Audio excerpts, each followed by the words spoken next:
খেমু কেমনে, আমি তো একটা পাও নাই। আমি রাইড শেয়ার করি মৃত্যুটারে বাজি রেখা ভাত খাইতে হয়।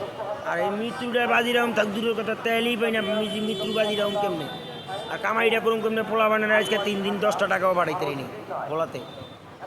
গেলাম প্রথম এই যে সানার পর একটা পাম্পে তেল নিতাম, যে ভাই আমি তো পঙ্গু মানুষ, আমি তো রাইড শেয়ার করি, 100 টাকার তেল দেন। কয় না ভাই নাই।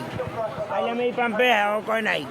গেলাম ওই পাম্পে, কয় 11টা পর্যন্ত দিলাম, হ্যাঁ নাই। দাদা 15-20টা গাড়ি, ওদিকে অনেকেই তেল আনছে 11টা পর্যন্ত, আমরা পাইনি। তাহলে এই যদি হয় তাহলে আমরা ভাত খামু কেমন? মজুদ আছে সরকারের নেটওয়ার্কে আছে, কিন্তু যে এরা পাম্পের মালিক এরা তো কয় অমুক সমুক আইব, তেল গেছে আনতো, আইলে মাগরিবের পরে পাইবেন। আমরা 11টা পর্যন্ত দিছি, কেউ কয় দে নাই, অন কী করুন। কেউ কয় ময়লা তেল বন্ধ করে দিছি, 11টা পর্যন্ত দিছি, অনার দিই না। কালকে গুলিস্তানে পার্টির আওয়ামী লীগের অফিসের সামনে এটা পাম্প আছে, রবনা হোটেলের পিছনে, 100 টাকার করে বেশি দেয় না।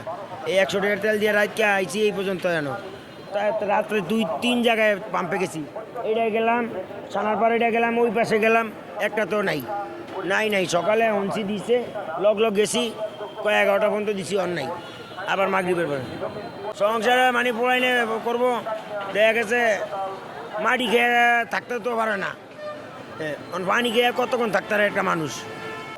আমার 5-6জন মানুষ খাওয়ানি, আমার সহ 7জন। তাহলে কেমনে কি করুম? ঢাকা শহর তো কামাই করিয়া পোলাইন চাওয়ান, খাওয়াম কেমনে, পড়ালেখা করাম কেমনে?